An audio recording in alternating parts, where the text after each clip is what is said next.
नमस्कार, yes news महाराष्ट्रमध्ये आपल्या सर्वांचे स्वागत।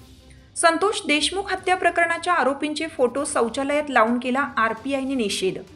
सरपंच संतोष देशमुख यांचं अपहरण करून त्यानंतर निर्घुणपणे हत्या करण्यात आली होती। राज्यभरात या घटनेचे पडसाद उमटले होते। अशातच देशमुख यांची हत्या करतानाचे फोटो समोर आल्यानंतर राज्यातील वातावरण पेटले। त्याचे पडसाद आता नवी मुंबई येथील ऐरोली येथे सुद्धा उमटले आहेत। घडलेल्या प्रकरणाचा Republican party of India Athawale गटाकडून वेगळ्या प्रकारे निषेध व्यक्त करण्यात आला। यावेळी आरपीआयचे ऐरोली विधानसभा अध्यक्ष प्रतीक जाधव यांनी या हत्येमधील मुख्य आरोपी वाल्मिक कराड, सुदर्शन घुले, कृष्णा आंधळे, सुधीर सांगळे, विष्णू चाटे, जयराम चाटे, महेश केदार, प्रतीक घुले, सिद्धार्थ सोनवणे यांचा ऐरोली रेल्वे स्टेशन व बस स्थानक येथील सार्वजनिक शौचालयामध्ये पोस्टर लावून जाहीर निषेध व्यक्त केला।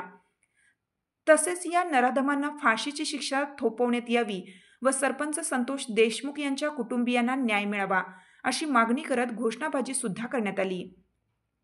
यावेळी Republican party of India Athawale गटाचे प्रदेश उपाध्यक्ष तथा नवी मुंबई जिल्हा निरीक्षक सिद्धराम ओहोळ आणि जिल्हा अध्यक्ष नवी मुंबई युवक आघाडीचे ॲडव्होकेट यशपाल ओहोळ यांच्या मार्गदर्शनाखाली ऐरोली विधानसभा अध्यक्ष प्रतीक जाधव, दिघा विभागाध्यक्ष सागर सोनकांबळे, माथाडी जिल्हा अध्यक्ष बाळू गायकवाड, वाहतूक जिल्हा अध्यक्ष इम्रान शेख, युवा कार्यकर्ते प्रतीक सुतके, स्वप्नील मोहिते व इतर कार्यकर्ते उपस्थित होते।